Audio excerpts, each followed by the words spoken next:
Olá pessoal, tudo bem?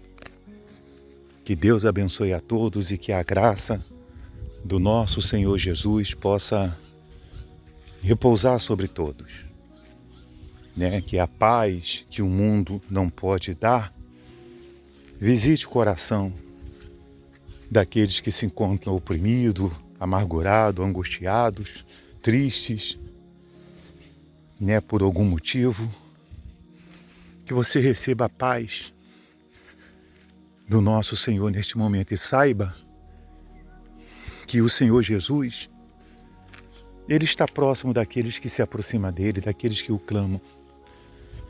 E se você tem necessidade de paz, de força, né, de amparo, que você possa, neste momento, buscar esse amparo no Senhor Jesus. Esse amparo em Deus. Porque certamente você irá encontrar.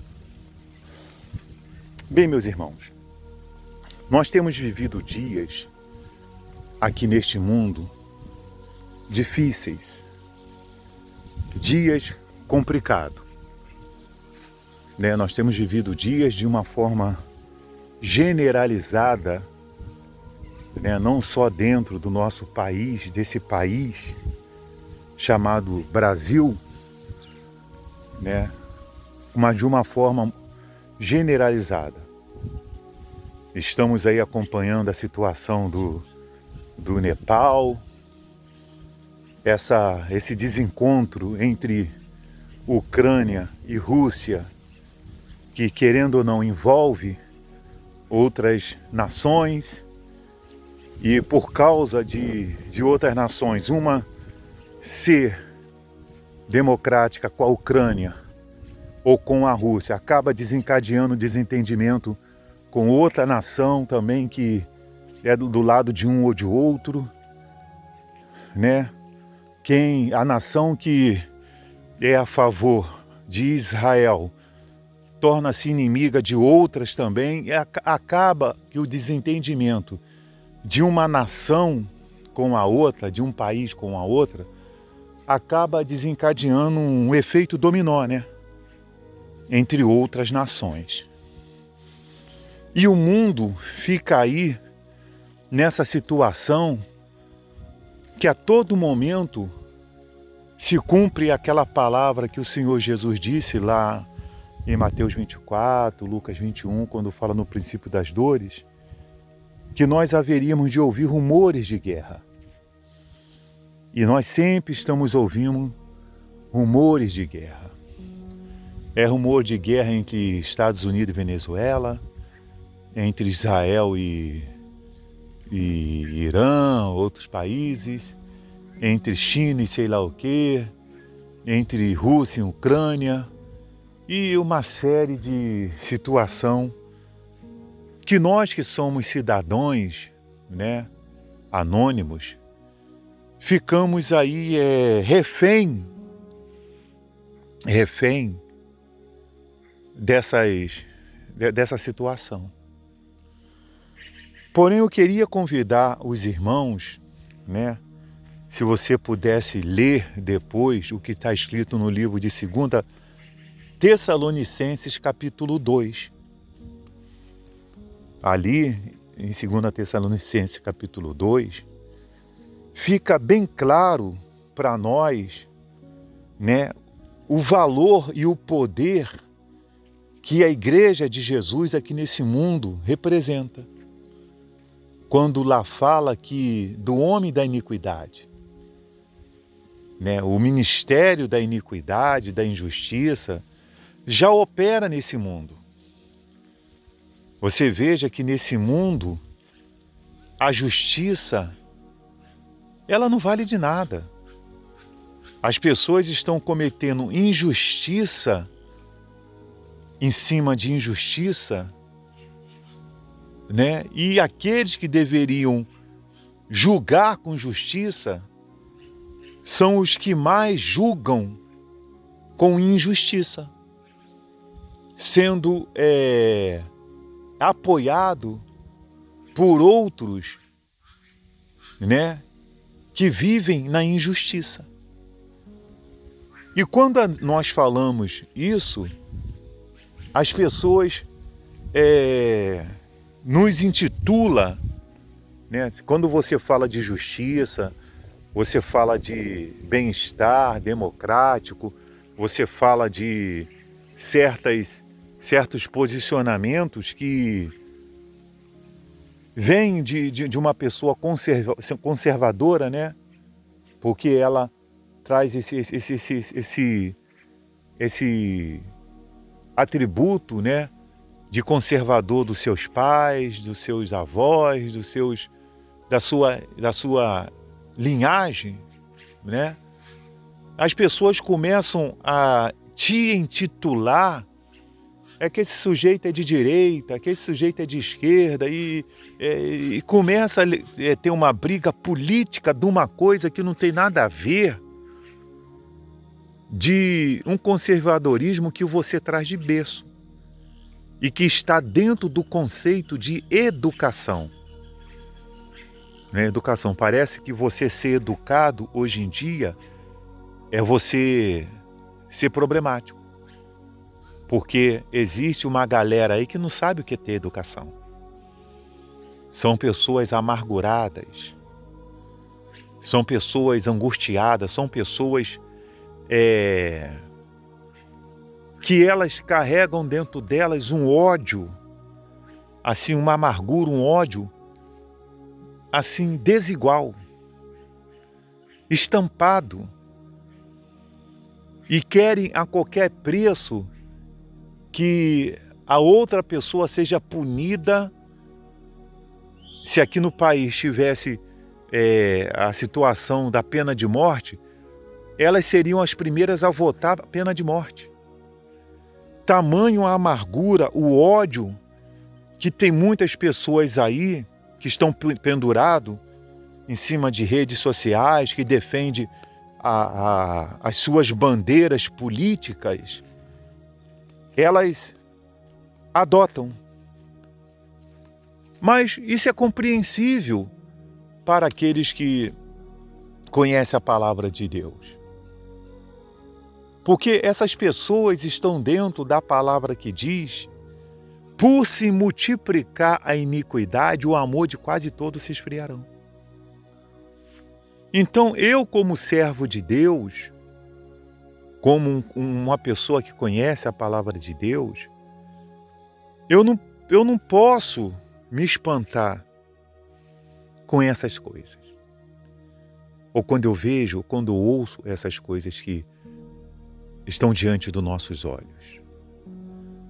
O que nós podemos fazer é olhar para a palavra de Deus e apenas aguardar o cumprimento dela no que diz respeito à volta de Jesus. Porque todos os sinais possíveis que as profecias nos revelam estão em alta neste mundo, em termos de acontecimentos.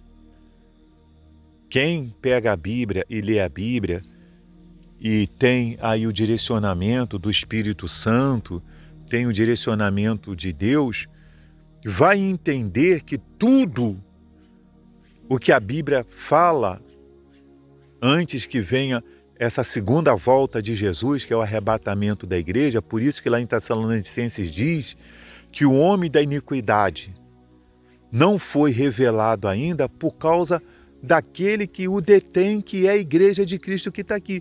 O que detém a manifestação do homem da iniquidade é a igreja de Cristo. Somos nós. Enquanto a igreja de Cristo estiver aqui, o homem da iniquidade não vai se revelar, que se chama o anticristo, o falso profeta, a besta. Não vai se manifestar, porque quem dissipa as trevas é a luz, e a igreja de Cristo é a luz. Por isso que o diabo vai trabalhar para que a apostasia, que é, o que é apostasia? É a pessoa apostatar-se da fé. é a pessoa afastar-se da sua fé. Por isso que o diabo trabalha, vem trabalhando, tem trabalhado para que haja essa pouca vergonha, desculpe assim falar, da frieza da igreja.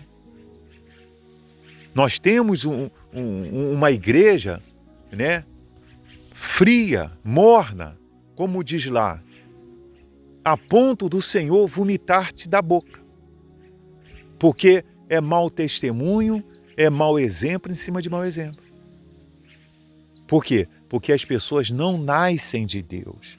Porque as pessoas não são convertidas a Deus de fato e de verdade. Elas frequentam uma igreja há anos, mas são pessoas temperamentais, são pessoas que não deixam fruir nela os frutos do Espírito Santo. Ela conhece a letra, mas espiritualmente falando, em termos de uma vida, né, de regeneração, que é o novo nascimento, elas não têm. Por quê? Elas não dão espaço para que o Espírito Santo venha agir em suas vidas da forma que o Espírito Santo deseja agir. E por isso nós vemos muitas pessoas espiritualmente fracassadas, que é só lá um crente de rótulo, mas dentro dele não tem nada de qualidade, é só rótulo. Mas os frutos que deveria ter ali dentro, que é o amor, que é a paz, que é a alegria, que é a benignidade, a bondade, a mansidão, o domínio próprio, a longanimidade, não tem. São pessoas carnais. Ela tem um rótulo do lado de fora de servo cristão, né, servo de Jesus e cristão, mas por dentro dela, elas têm as obras da carne, que é a prostituição, que é mentira, que é falsidade, que é uma porção de coisas que são obra da carne. É um sepulcro caiado, como Jesus disse lá para os fariseus hipócritas. Por quê? Porque ela não se permitiu nascer da água e nascer do Espírito. Ou se um dia nasceu da água, né? Ela apenas tomou um banho sem sabão, foi lá no batistério, lá, e o pastor mergulhou ela lá na água do batistério, na água do rio lá, e não saiu disso. O que tem de pessoas aí que perguntar quem é que você foi batizado dentro de uma igreja cristã, dentro de uma igreja evangélica, vai levantar a mão, uma porção, mas pergunta se ela se converteu.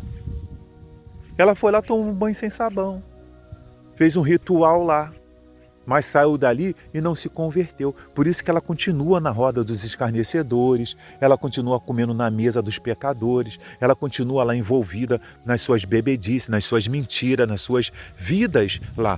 Mas um dia ela disse que se batizou lá. Mas o que é o batismo? O batismo é o sepultamento da velha criatura.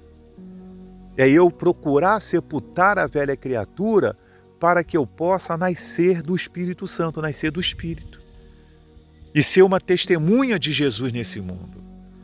Ser uma pessoa que vai manifestar a vontade de Deus.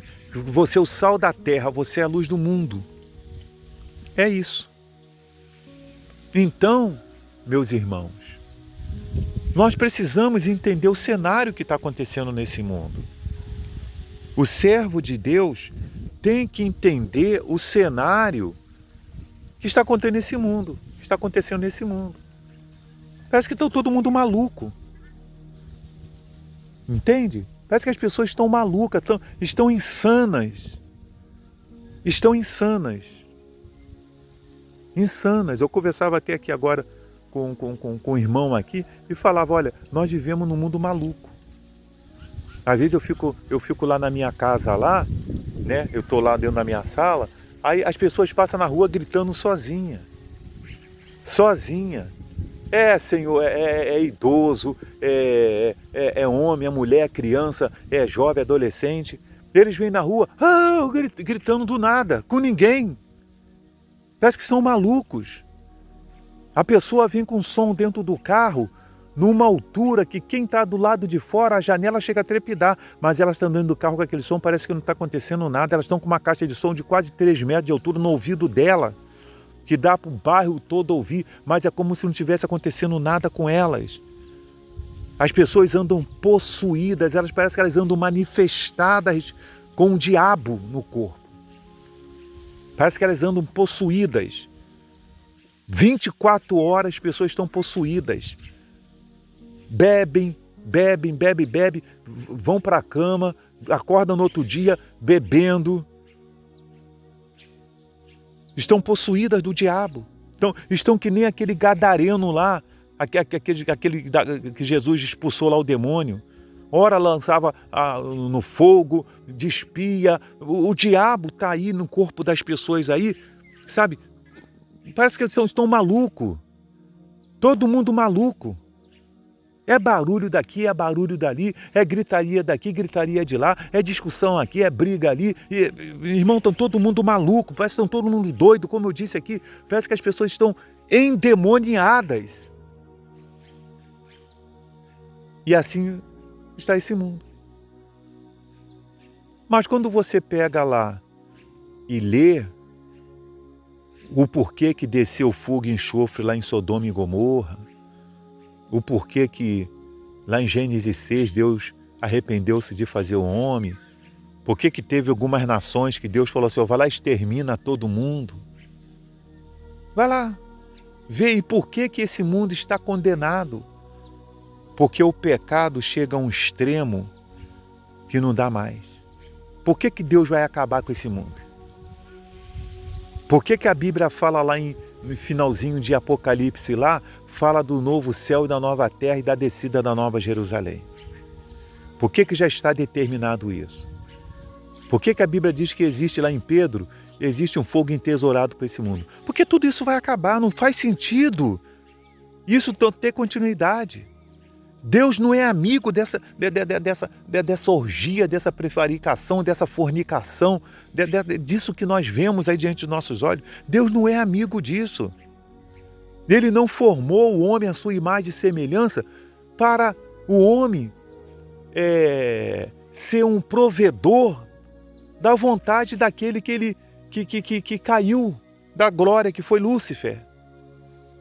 Deus não formou o homem a sua imagem e semelhança para o homem manifestar o caráter do diabo. Não, ele vai acabar com isso. Isso um dia vai ter fim, meu irmão. E quando nós falamos da pessoa aceitar Jesus como Salvador, é para que um dia essa pessoa ela possa estar nesse lugar maravilhoso, aonde nós estaremos para todo sempre com o nosso Senhor, vivendo um novo céu, uma nova terra, um lugar maravilhoso. Aquele lugar que um dia Deus fez para Adão e Eva e eles desprezaram, por dar ouvido à voz do diabo. Mas esse lugar vai voltar. E Deus está convidando por meio de Jesus Cristo as pessoas para que elas possam voltar para esse lugar. E nós estamos aqui sendo boca dele para alertar as pessoas, para que elas saiam dos seus pecados, elas venham aceitar Jesus como seu Salvador, venham se converter, venham ser uma pessoa que venha congregar, venha procurar numa igreja, nascer da água, nascer do Espírito, pegar uma Bíblia, começar a ler a Bíblia, começar a ser um praticante da palavra de Deus, para que um dia ela possa viver essa eternidade.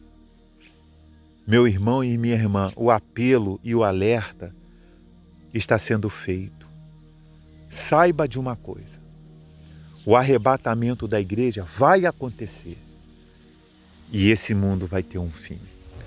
Que Deus abençoe a todos e até o próximo vídeo.